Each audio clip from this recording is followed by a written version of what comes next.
So this video is about hill descent control. Hill descent control uses the car's brakes to control the speed of the vehicle for off-road situations. It was originally developed by Bosch for Land Rover, but has since been adopted to many brands including Ford, Dodge, Renault, and Subaru.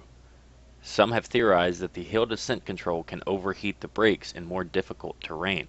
I'm going to be testing this today. It will be on a Subaru, but it might be relevant to other brands that use similar systems. Brakes work by converting kinetic energy into thermal energy. A car going 70 miles an hour is going to have a lot more kinetic energy than one that is going 5 miles per hour. You can even check out my sloppy math here to get an idea for how much energy we are talking about. To get a baseline idea of temperatures, I'm first going to drive in town and measure the brakes. Let's see how hot they get. For the city portion of the driving scenario, I'm going to show some sped up footage to show the type of driving that I'm talking about. This is low speed driving with lots of stops. I never get above 45 miles per hour. I stop often and am continuously speeding up and slowing down. Let's see the type of temperatures this causes. Alright, now after that drive, we have these heated up and got a couple degrees in them. You can see they were around 90, now they're wanting to be 110, 115, let's call it 120. 110, 120 on the front. Now the rears are actually a little warmer, and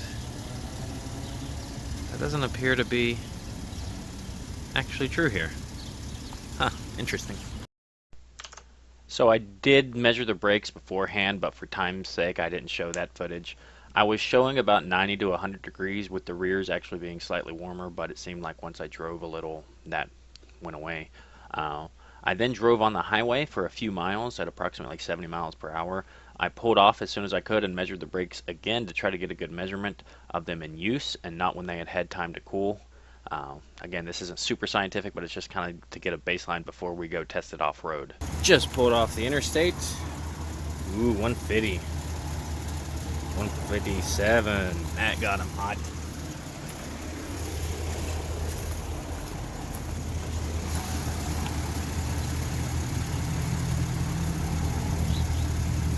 Same kind of range here. You can see I'm trying to get both the laser and the thermometer, but it doesn't have dual focus, so sorry.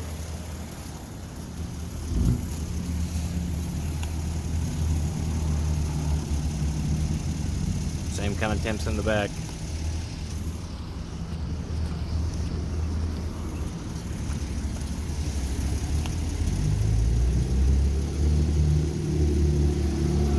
You're all about 150. All right. After these measurements, I went on a nearby trail system and went to the top of the steepest hill I could find. I had to do a little digging for terrain elevation, and as these elevation changes are based on maps and not actual elevation data, since I have no way to confirm precisely. So again, using my patented sloppy math, I measured roughly a 16% grade for this test. Now before I descend this hill, let's measure. I'm at, let's call it 130. Just kind of depending on what part I'm looking at.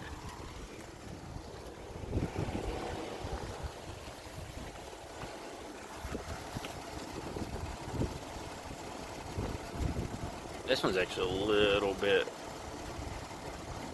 cooler. This one's only about 100. That's the first time I've had any sort of difference side to side. This one's 100.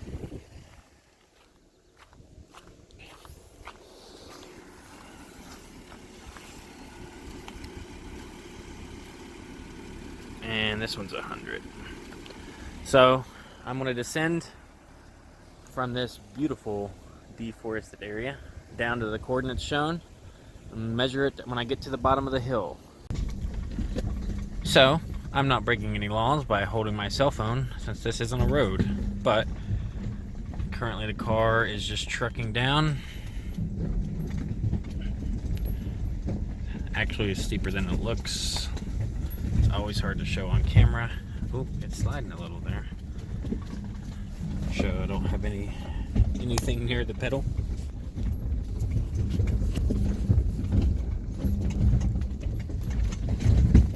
Ooh, this is a good workout for it. If it's going to overheat, now's a good chance.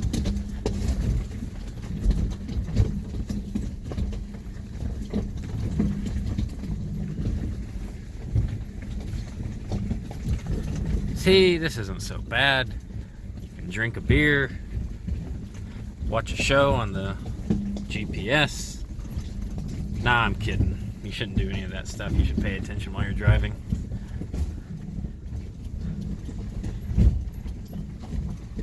Man, listen to it work. It seems to want to be at 3, but it's actually sliding into 4. You always see, also this is a good example. You always see people be like, oh, don't put your thumb in the thing. And that's why. See how the wheel's just kind of turning on its own? I don't really do that. I typically hold it like this anyway. But I've heard of people having their thumbs broke, but I've never experienced it or seen it firsthand. But it's one of those better safe than sorry, you know? Also, my car is filthy and I don't care. Y'all can judge me.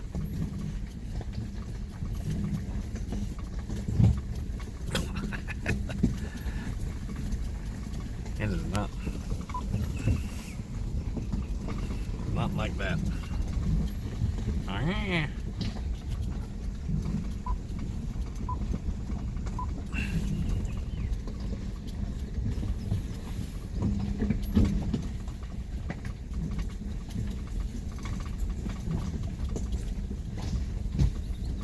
So this really isn't that bad of a road. You could take most, I think coming down it, you could take most anything down. It's just steep. It's hard to get a inclination. I can get you the grade. I'll show it. I'll have it online, but we're still going. X-Mode's still chugging away. Look at it. Mad about something.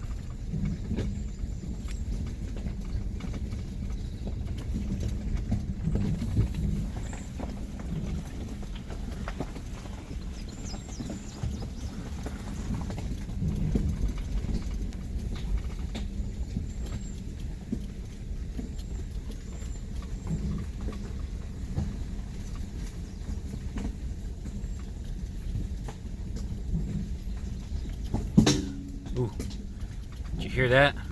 That was a rock shooting out from a tire and banging against my skid plate.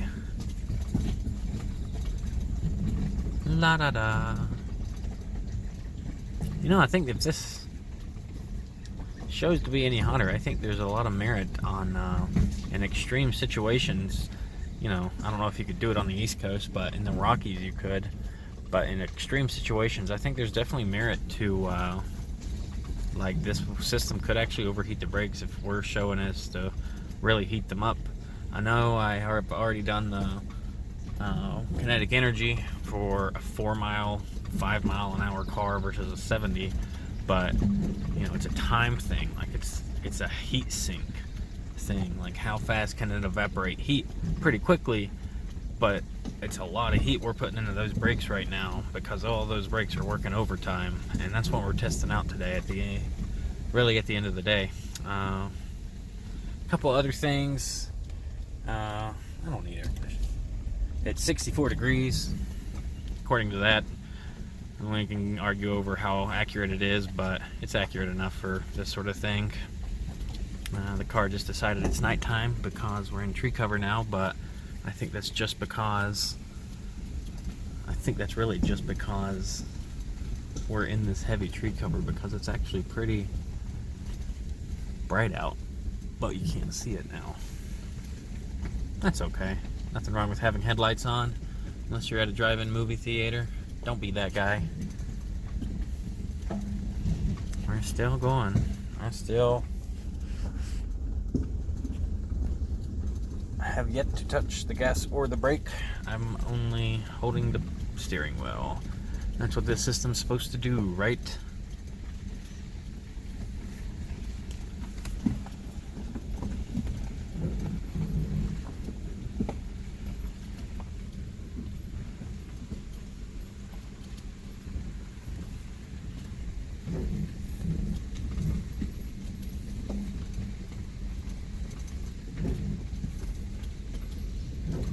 What did you do today, Bruce? Oh, I drove all around creation and measured my brake temperature for a YouTube skit. Maybe thought I'd help somebody. What'd you do?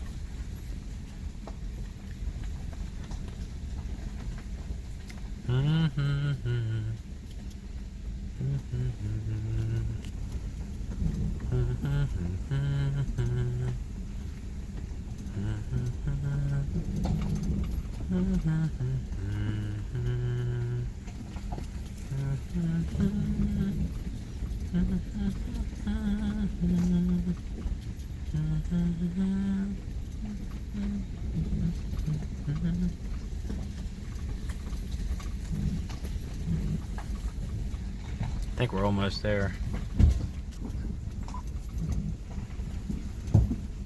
Yeah, we're almost there. I can see the bottom. I don't know if it's showing on camera, but it'll show real soon. It all probably looks like tree.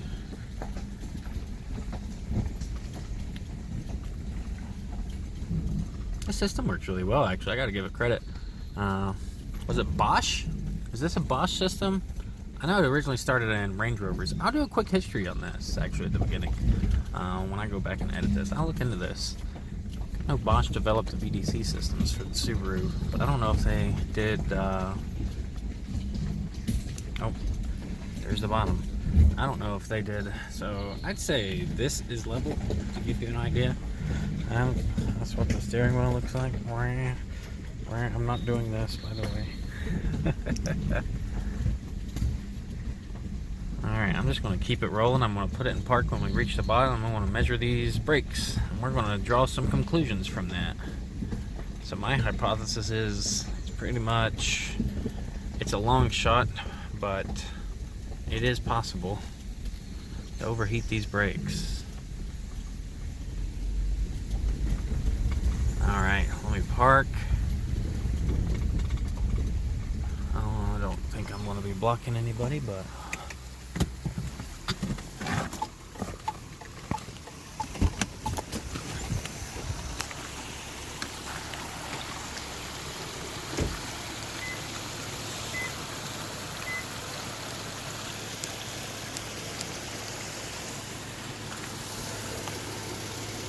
Ooh, look at that. 230. Now, this is interesting.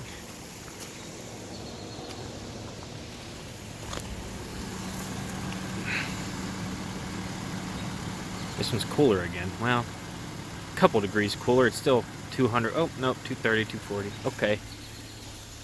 What do we say, viewers? Is the back going to be cooler or warmer?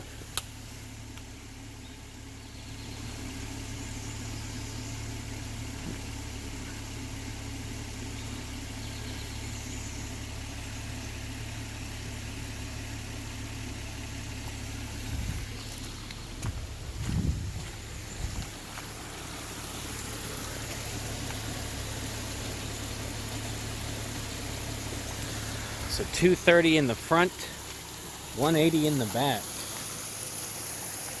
for that distance on X mode.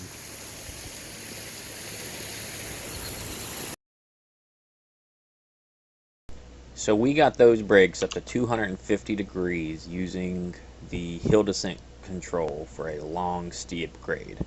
Looking at a quick reference here, apparently 250 is not even that hot for brakes. Even though it's the hottest I measured today, they still seem to be in pretty safe temperature ranges. So I think it's safe to say for the majority of owners who use this system, it is safe.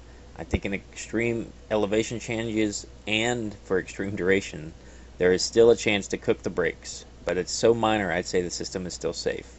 For a grade to be long enough and steep enough to cook the brakes enough at such low speeds, I can't think of many places one could actually find outside of the Rocky Mountains.